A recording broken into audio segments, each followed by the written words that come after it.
똑같은 말씀 어떻구나. 네, 오늘은 빌립보서 이 말씀을 가지고 같이 은혜를 받기도 합니다. 빌립보서 1장 21절을 보겠습니다. 1장 21절 이렇게 나왔습니다. 이는 내게 사는 것이 그리스도니 주는 것도 유익하니라. 또 글쎄 2장 5절부터 11절까지 이렇게 나왔어요. 뭐냐면 너희 안에 이 마음을 품으라. 곧 그리스도 예수의 마음이니 그는 근본 하나님의 본체시나 하나님과 동등됨을 취할 곳에 여기지 않으시고 오히려 자기를 비워 종의 형체를 가지사 사람들과 같이 되셨고 사람의 모양으로 나타나사 자기를 낮추시고 죽기까지 복종하셨으니 곧 십자가에 죽으심이라. 이러므로 하나님이 그를 지키 높여 모든 이름 위에 뛰어난 이름을 주사 하늘에 있는 자들과 땅에 있는 자들과 땅 아래에 있는 자들로 모든 무릎을 예수의 이름에 꿇게 하시고 모든 입으로 예수 그들을 주라 시인하여 하나님 아버지께 영광을 부르게 하십니다. 여기서 가장 중요한 게 뭐냐면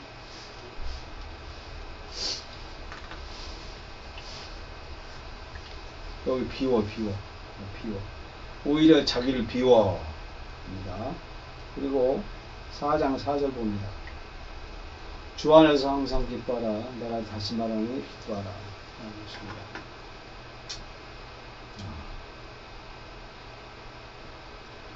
자,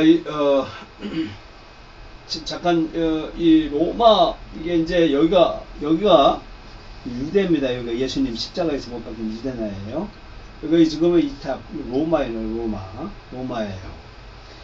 그 이때 당시 잠깐 로마 소개를 하겠습니다. 로마 당시에 BC 60년 전에요. 예수님 오시기 전에 60년 전에 이탈리아 로마에 3두 정치가 있어요. 3두 정치. 우두머리가 셋이었어요. 일단은 전쟁에서 이기면 백방 드는 거예요. 백방. 근데 폼페우스라는 사람이 있어가지고 이 폼페우스라는 사람이 이 어디냐면 여기도 아주 가서 막 전쟁에서 이기고 여기도 와서 전쟁에서 이기고 그랬어요. 또 하나는 크라수스라는 사람이 여기 와서 막 전쟁에서 이기고 그랬어요. 또 하나는 율리스 이 시저라는 사람이 여기 와가지고 이겼어요. 그래가지고 서로 이 3두 정치가 있었어요. 그래가지고 셋이 이 로마를 이렇게 전부 다 이쪽을 전부 다 막 이렇게 통일한 거예요. 이렇게 로마가 3두 정치에 의해서 이렇게 정치가 되었어요. 근데 이 크라수스가 그 세 우두머리 중에서 이 바데 여기 와가지고 죽었어요.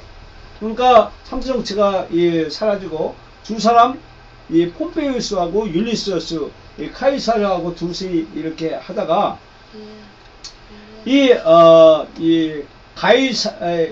가이사가 원로원 로마의 원로원과 이 적대 관계로 인해서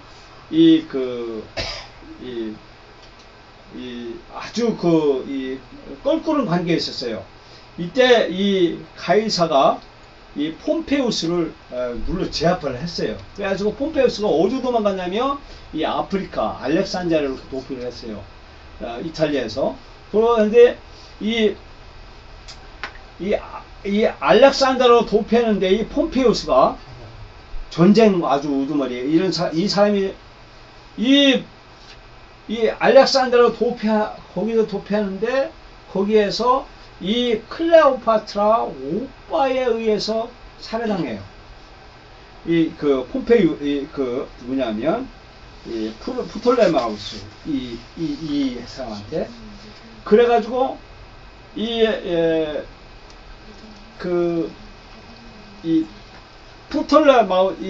폼페우스가 여기서 죽어요. 죽으니까 가이사가 쫓아갔어요. 알렉산드라로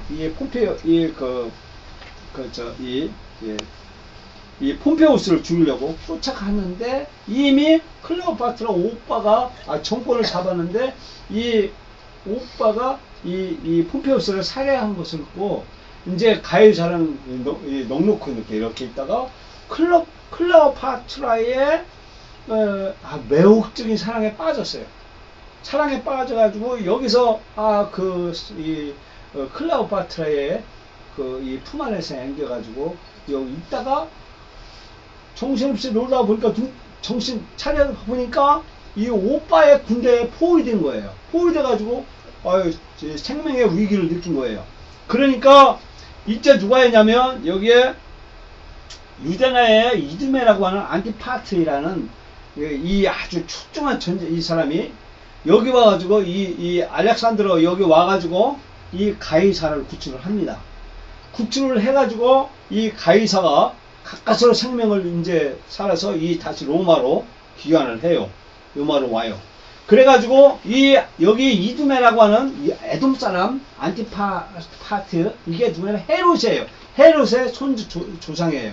그래서 이 가이사가 여기에서 안티파트에게 이 유대 나라를 다스려라 해가지고 예수님 당시에 헤롯이 안티파트의 후손 헤롯 가문이 여기를 지배를 하죠. 그런데 이 가이사가 여기서 이제 자기 삼두 정치했다가 두 사람이 다 죽고 자기가 이제 왕 백방된 거예요. 그러니까 독재의 권력, 절대 권력을 행사를 해요. 어마어마한 로마 나라를. 그러니까 원로원이 있는데 로마의 원로원에 이 눈에 가시가 잡힌 눈에 이게 가슬리게 되기 시작한 거예요. 적대 관계가 계속되는 거예요. 그래서 이 가이사는 개혁을 요구하는데 이 원로원은 보수에다가 극우 이 원로원의 말을 듣지 않는다 해가지고 이 원로원의 자객, 원로원의 사주를 받은 이 카시우스와 가이사의 친한 친구 브루스트에 의해서 살해당합니다. 그래서 이 가이사가 자기 친구와 원로원의 자객에 의해서, 그러니까 너무 뭐라고 그러냐면 이 정치를 아주 한쪽으로 피하면 안 돼요. 이게 암살당해요. 참 역사를 보면 참에 아주 그래서 우리가 자네들한테 잘해야 돼요. 자네들한테 윗사람들한테 잘해야 돼요. 그래가지고 이 가이사가 죽었는데 이 가이사의 증손 손자가 일어난 거예요. 옥타비아스가 일어나서 이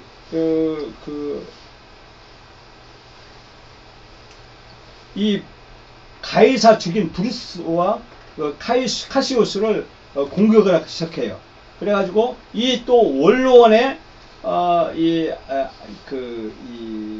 행사했던 안티오스가 이 가이사를 죽인 브루투스하고 카시오스를 공격을 해요. 그 브루투스와 카시오스가 어디로 도망갔냐면 빌립보라는 데예요. 빌립보.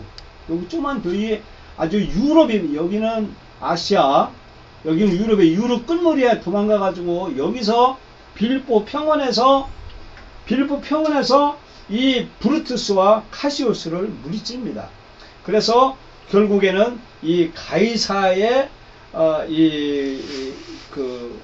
를 죽인 브루투스와 카시우스가 거기 죽고, 이 빌립보 대평원에서 누가 이겼냐면 옥타비아누스가 여기서 이제 평정을 합니다.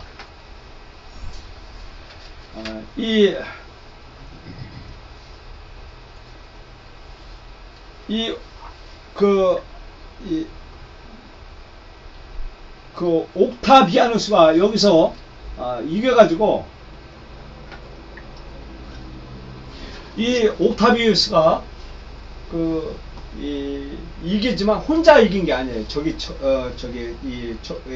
정치적인 그런 알력 있는 안토니쿠스하고 같이 합력해서 이 브루투스를 빌립보 평지에서 제압을 했는데, 안티오니쿠스가 여기에서 이쪽을 유대나라와 알렉산더를 통치를 해요. 그리고 안티오쿠스는 이쪽에 서쪽을 이렇게 통치를 하는데, 그 안티오쿠스가 여기에 있는 그 알렉산드리아는 클레오파트라와 또 사랑에 빠집니다.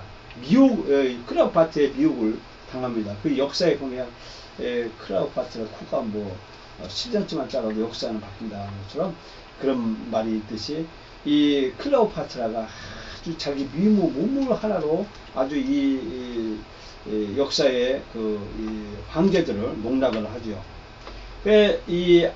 결국에는 그 안티오쿠스와 이 클레오파트라가 패배한 걸, 악티움 해전에서 패배한 걸 알고 자살을 해요. 그 역사적으로 보면 서로 시간상의 오해로 인해서 안티오쿠스는 클레오파트라 죽은 줄 알고 자살을 하고, 클레오파트는 안티오쿠스가 먼저 죽은 줄 알고 뱀으로 인해서 자기가 자결을 하죠. 이렇게 이 역사가 사라지는데, 그러므로 말미암아서 옥타비아누스가 자기 종족들을 모두 다 제압을 해요. 다 죽어요. 그리고 옥타비아누스가 이 로마를 전부 통치를 합니다. 이 로마를 통치를 하면서 결국에는 이 원로원을 제압하고, 원로원이 어쩔 수 없이 이 옥타비아누스에게 뭐라고 하냐면 너는 황제다 라고 칭호를 내요. 그게 아우구스투스라는 황제의 명칭을 얻어요. 그래가지고 이제는 아우구스투스 제정 팍스 로마나가 시대가 열리는 거예요. 그래서 이때 이제 로마 시대가 열리는 거예요. 그런 걸 남아서 이 로마 시대로 인해서 이 역사가 움직여 나가고 하는 것입니다. 이때 당시에 빌립보에 그러니까 이 황제 시대 팩스 로마나, 이 로마가 이 전 세계를 통치하던 이 시대에 빌립보에 아까 말했듯이 그 카이사와 이 브루투스와 카시오스를 제압하기 위해서 옥타비우스와 안티오쿠스가 군대를 몰고 빌립보에서 평원에서 물리쳤던 거로 인해서 빌립보에는 로마 군 야영지가 있는 거예요. 군 주둔지가 있는 거예요. 여기에 한 70년 후에 사도 바울이 가서 교회를 개척한 것이 빌립보 교회다 라는 것입니다. 역사는 믿거나 말거나 역사는 성령에 의해서 역사가 움직입니다. 예수 그리스도를 알지 못하면 역사를 이해할 수가 없어요. 성령, 하나님이 준 하나님이 이 세상을 만들어 놓고 하나님이 교회를 세우기 위해, 하나님의 자기를 나타내기 위해서 이 세상을 만들었지. 제가 이제 물고기를 사가지고 우리 집에 옛날에 참 이 얘기를 했어요. 우리 돼지를 어릴 때 돼지 키울 때 돼지 먼저 사놓지 않아요. 돼지 우리를 만들어 놓고, 돼지 우리를 우타를 만들어 놓고 돼지를 사다 놓습니다. 이와 마찬가지로 하나님이 먼저 막 산과 바다를 다 만들어 놔요. 만들어 놓고 사람을 갖다 놓는 거예요. 마찬가지로 왜 이 세상을 만들었냐? 하나님이 교회 세우려고 이 세상을 만드는 거예요. 내가 돼지를 키우기 위해서 울타리 만들어 놓고 말뚝 박아 놓고 먹는 거 만들어 놓고 돼지를 사오듯이 하나님이 이렇게 만들어 놓은 거예요. 그리고서 하나님이 역사를 주장을 하셔요. 그 아들 예수 그리스도를 이 땅에 보내주셔서 성령이 아니고서는 이 세상의 역사를 이해할 수가 없어요. 그래서 하나님의 아들 예수 그리스도가 여기서 십자가에서 오셔가지고 성령이 내려오셨어요. 성령이 내려오셔서 전 세계에 통치하는 거예요. 이게 사도 바울이 성령에 의해서 복음을 한 거예요. 예수 다음으로 유명한 분이 사도 바울이에요. 바울이 이렇게 1차 전도를 하고 2차 전도를 이렇게 가서, 여기가 이제 아시아입니다. 여기는 유럽이에요. 이렇게 유럽의 끝머리에 빌립보 여기 가지고 교회를 세웠어요. 교회를 세웠는데 이 교회를 세워놓고서 바울이 이제 세워놓고 여기서 에바브로 기도 이런 그 제자들을 세워놓고 교회를 만들어 놓고 또 다시 갔다가 또 3차 여행에 또 다시 갔다가 빌립보를 또 방문하고 또 4차에 방문한 거예요. 자, 이렇게 하는데 바울이 감옥에 갇혔어요. 감옥에. 성령의 바울이 이 로마 여기에 와가지고 감옥에 갇혔어요.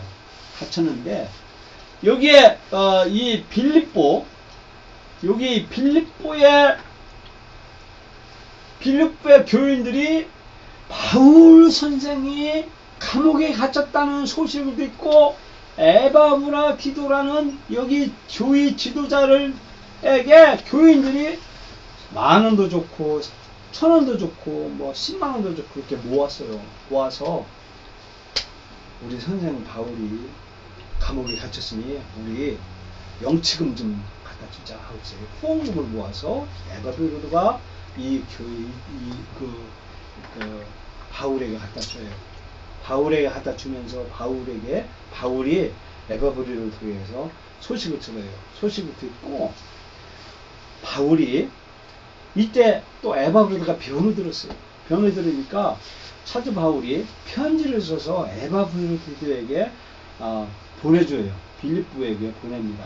보내면서 빌립보 교인들이요, 당신들이 보내주는 헌금이 내가 참 유용했습니다. 감사합니다. 하면서 에바로드로 당신 이 사람이 병들었으니 이 사람 좀 받아줘서 비용 취 좀 하십시오. 라고 한 것이 이 옥중서신, 빌립보 서신이에요. 사람은 감옥에 있으면요, 힘듭니다. 고난이 따라와요.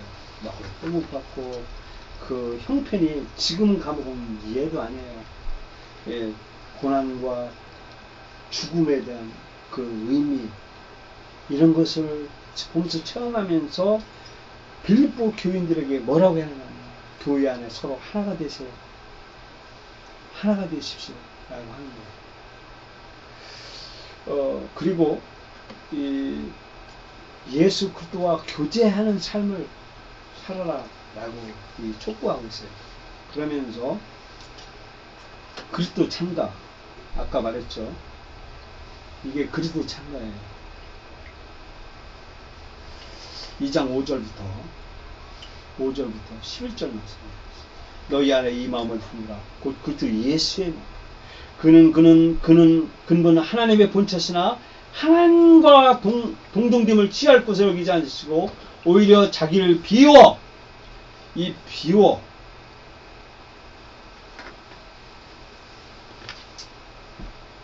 대한민국에요, 노벨상 받을 종교인요 없어요. 교회 수십만 명의 교인을 거느리지만 세계는 그를 거짓됩니다. 그를 지도자라고 보지 않아요. 왜 그럴까요? 왜 가슴이 아플까요?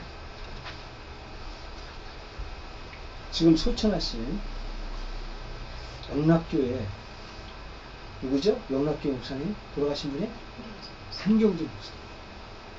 한경주 목사님, 그분이 템플린상을 받았어요. 그분이 후배 목사가 목사님 입던 양복 벗어주는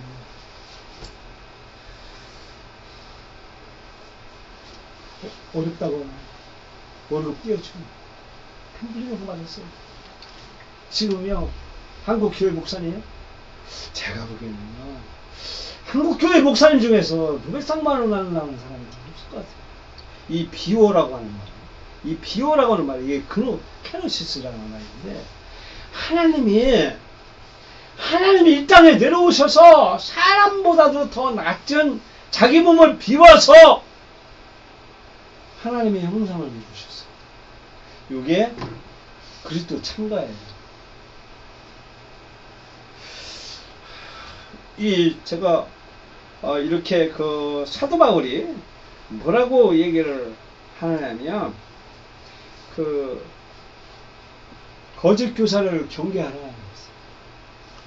예수 믿으면 복 받는다. 예수 믿으면 기복주의 신앙 이거에 대해서 경계를 하라고 했고, 예수 안식을 또 살인하지 마라. 부모를 이런 율법주의 아주 이런 것들을 경계를 거짓 교사를 경계를 했어요. 그러면서 뭐라고 하냐면 은혜의 삶을 강조를 한 거예요. 그러면서 뭐라고 하냐면 4장 4절에 기뻐하라고 그랬어요. 감옥에 갇힌 사람이 기뻐 나오겠어요? 근데 사도 바울은 감옥에 갇힌 상황이에요. 그러면서 기뻐하라고 공고를 하고 있는 거예요. 제가 이게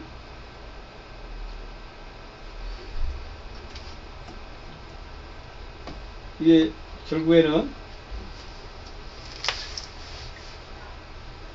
사도 바울 영향을 통해서 2세계, 3세계 기독교 국가가 이렇게 돼요. 근데 이 사도 바울이 뭐라고 했느냐면, 빌립보서에 말하면 계속 기뻐하라, 기뻐하라, 기뻐하라, 기뻐하라고 했어요. 기뻐하라고 했어요. 감옥에 갇힌 사람이 뭐가 좋아서 기뻐하라고 했어요. 기뻐하라, 기뻐하라고 했어요. 감옥에 갇힌 사람이 이때 당시에는요, 기독교 교회는요, 아주 친했어요. 지하실 바닥에서 먹지도 못하는 사람들, 그런 사람들이 막 예수 하나 소망 가지고서 목숨을 위태롭게 막 하는 그런 삶에서도 기뻐하라고 하는 거예요. 그럼 기쁨에 대해서 한번 보겠습니다. 이 기뻐하라고 하는 뜻이 뭐냐면, 불쾌한 상황에 부딪혔을 때도 좋은 태도로 보이는 거, 이걸 기뻐하라는 거예요. 그러면서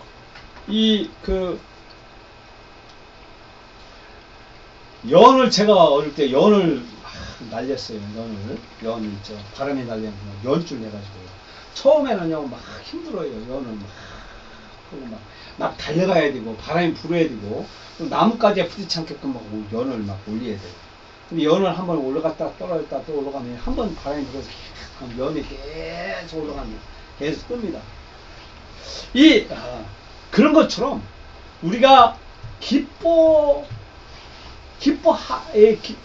기뻐하는 거, 이거를 유지하는 거, 이게 아주 좋은 태도라, 이게 기쁨이라는 거예요. 그러면 교회 가면 말이에요, 뭐 좋을 때는 있고, 그 교회 가면 주다가 안 주더라, 그래가지고 교회 안 나가, 이런 게 아니라 계속 좋은 태도를 계속 유지하는 거예요. 그리고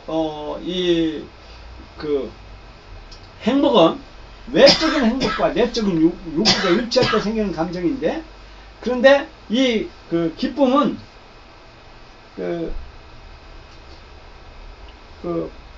불쾌한 조건에서도 그 불쾌한 조건에 초점을 맞추지 않고 그 환경을 뛰어넘어서 계속 유지하는 것, 이게 기쁨이다라는 것입니다. 그래서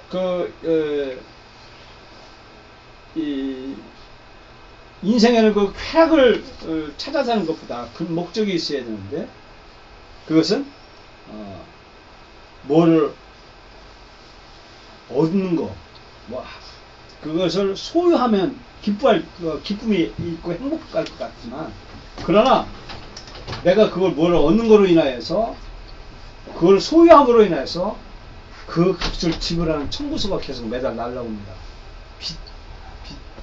빚 속에 살게 됩니다. 그러므로 말미암아서 만족을 잊어버리는 경우가 많이 있습니다. 그래서 우리는 큰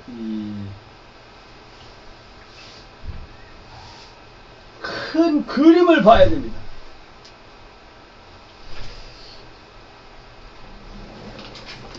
왜 사람이 저 사람 참 좋은 사람인데 나쁜 일이 생기는가 라고 하면, 더 좋은 사람 만들기 위해서 그런 거지 않냐, 그렇게 대답을 합니다. 근데 기쁨을 계속 유지시키기 위해서는요, 음악을 틀어라, 크게 음악을 틀어라, 기쁜 음악을 틀어라 라고 이야기를 하고 있습니다. 저는 운전하면서요, 3개를 들어요. 3개. 하나는 텔레비, 하나는 라디오. 이걸 들어요. 근데 그 라디오를 기쁜 음악을 듣습니다. 제가 이 스트레스가 많고 그럴 때 음악을 여러 개를 듣는 거를 그리고 즐겨지더라고요. 우리 애들이 젊은 애들이 공부하면서 이어폰 듣고 막 딴 음악 들어가면서 공부하는 거 이해가 되더라고요. 이게 이렇게 텔레비를 보면서 라디오도 틀고 같이 듣는 거예요. 그러니까 기분이 좋아요.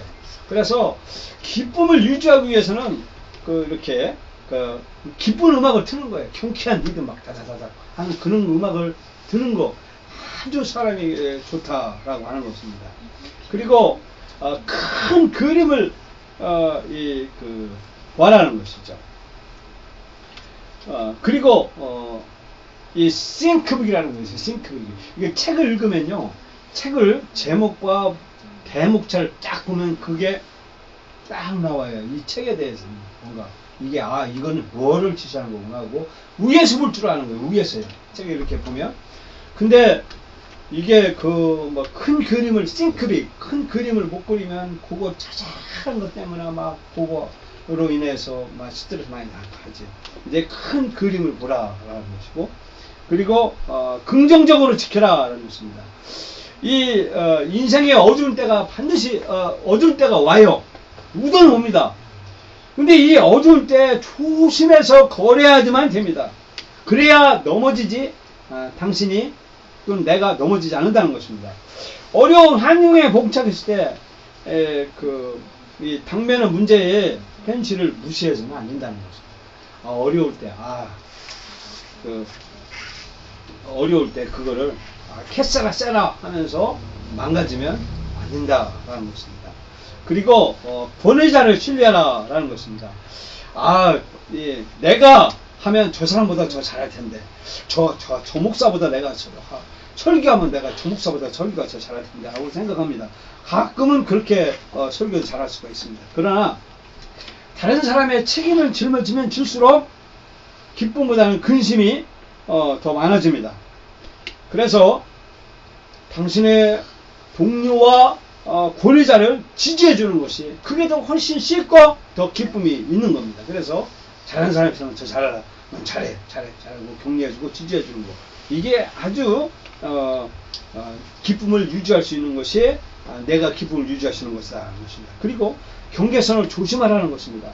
남의 사생활까지 막 침범에 들어가서 그렇게 되면 걱정과 피하는 것이 많아진다는 것입니다. 그래서 내 관할 지역 구역, 내 관할 구역, 이것을 내가 완전하게 책임지면 질수록 분명히 정하면 내가 책임지는 것 이렇게 들 때 기쁨이 온다라는 것입니다. 그래서 우리는 항상 미소를 지어라 라는 것입니다. 지난 한 주간 우리 집안에 온통 막 아주 서로 반목이 심했어요. 저는 집사람하고 막 반목이 심했고, 집사람하고 둘이 반목을 하니까 저 자녀들은 막 쟤네들끼리 또 반목하고 막 또 부모를 향해서 막 침범하고 막 그러는 거예요. 이 스트레스를 그것을 품성으로 이렇게 승화시키지 못하고 막 그러니까 막 이렇게 좀 험악한 삶이 되더라고요. 근데 우리가 기쁨을 누리기 위해서는 항상 미소를 지어라 라는 것입니다. 박사 과정에 이런 과정이 있어요. 와이키키라는 게 있어요. 와이키키. 이게 스마일, 이게 얼마나 중요해요. 이게 스마일, 이게 미소 지는 거, 이게 성공의 아주 지름길이라는 거. 뭐 이렇게 항상 묵고 다니는 거는데, 이게 기쁨의 실행 방법이라는 것입니다. 항상 미소 지는 사람, 이런 사람들에게는 복이 있다라는 거죠. 그리고 압박을 도약의 발판을 삼아라. 누가 나를 막 압력하고 또 힘으로 제압할 때가 있어요. 그때 이걸 피하지 말고 그걸 도약의 발판을 삼으라라는 거죠. 그리고 경계심을 지녀라. 이 긍정적인 태도로 현실을 그 문제를 상상으로 현실에 내가 지금 빚이 300만 원 있는데 이거 그냥 내 문제 아니야 하고 상상으로 멀리 떨어진다고 해서 해결될 문제가 아니다는 것입니다. 내가 부인함으로써 그것이 해결되는 것이 아니라 내 상황의 실질적인 시각으로 봐서 기쁨을 유지하라는 것입니다. 이것이 기쁨이라는 것입니다. 그러면 오늘 이 기쁨을 잠깐 공부하면 기쁨의 반대문은 자기 연민이라는 것입니다. 불쾌한 상황들에 부딪힐 때에도 좋은 태도를 유지하는 것, 이게 기쁨이라는 것입니다. 그래서 가정에서 가정 형편이 예상적이지 않고 계획대로 일들이 진행되지 않아도 긍정적으로 사는 것, 가족 구성원에게 부탁한 것을 그들이 잊고 있더라도 그들에게 미소로 친절히 대하는 것, 가족 문제를 긍정적으로 해결 방법을 찾는 것, 비난하기보다 다른 사람을 높이며 칭찬하는 것, 밝은 미소로 매일처럼 서로 인사하는 것, 기분 좋게 하는 음악으로 집안 분위기를 밝게 유지하는 것, 이게 기쁨이라는 것입니다. 그리고 매사에 선한 것을 찾는 것, 역경 중에서 미소를 짓는 것, 낙심할 때도 굴복하지 않는 것, 감정이 내 생각을 지배하도록 내버리지 않는 것, 매일 웃으며 노래할 시간을 한다. 이러면 힘이 생긴다는 것입니다. 이러면 건강이 생긴다는 것입니다. 그래서 우리가 이 예수 그리스도를 통해서 우리가 배워야 됩니다. 예수 그리스도가 자기 몸을 비워 온 인류를 구원하는데 기쁨으로 하나님의 뜻에 동참했어요. 하나님의 뜻에 자기 몸을 내어 드리며 기쁨으로 하나님 내 몸 받으십시오. 하나님이 원하시는 거 아닙니까?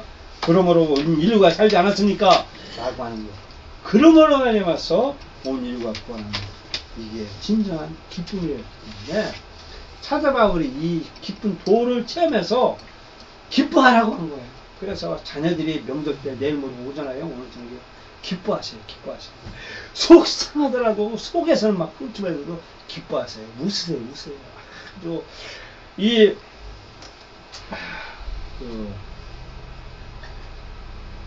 하나님의 자녀가 순종하는 자녀는요, 하지 않더라도 굽신굽신한 사람, 아부 떠는 사람, 이게 성공합니다. 사회 조직에서도요, 속은 찌려도, 적과의 동침처럼 속은 찌려도 겉으로 예 그렇게 해야죠 하는 사람 성공한다니까요. 그거요 3% 앞서가요. 중요합니다. 이게. 그래서 이게 순종의 속은 쓰리더라도 겉으로 순종한 척이라도 하면 3%는 앞서갑니다. 중요합니다. 그래서 명절 때 제발 웃고 아주 기쁘게 하셔요. 며느리 때문에 막 속상해가지고 막 서운해하지 말고 며느리는 속은 막 그래가지고 겉으로 양의 탈을 쓴 이리처럼 아주 탈이라도 써서라도 기뻐하고 즐거워하셔요. 그러면 좋은 일이 있을 줄로 믿습니다. 그것이 우리가 하나님이 우리에게 명령하시는 명령입니다. 그래서 기쁨으로 한 주간 살고 예수 그리스도의 복음을 실천하는 여러분과 저가 되기를 예수님의 이름으로 축원합니다. 아멘. 한 번 더.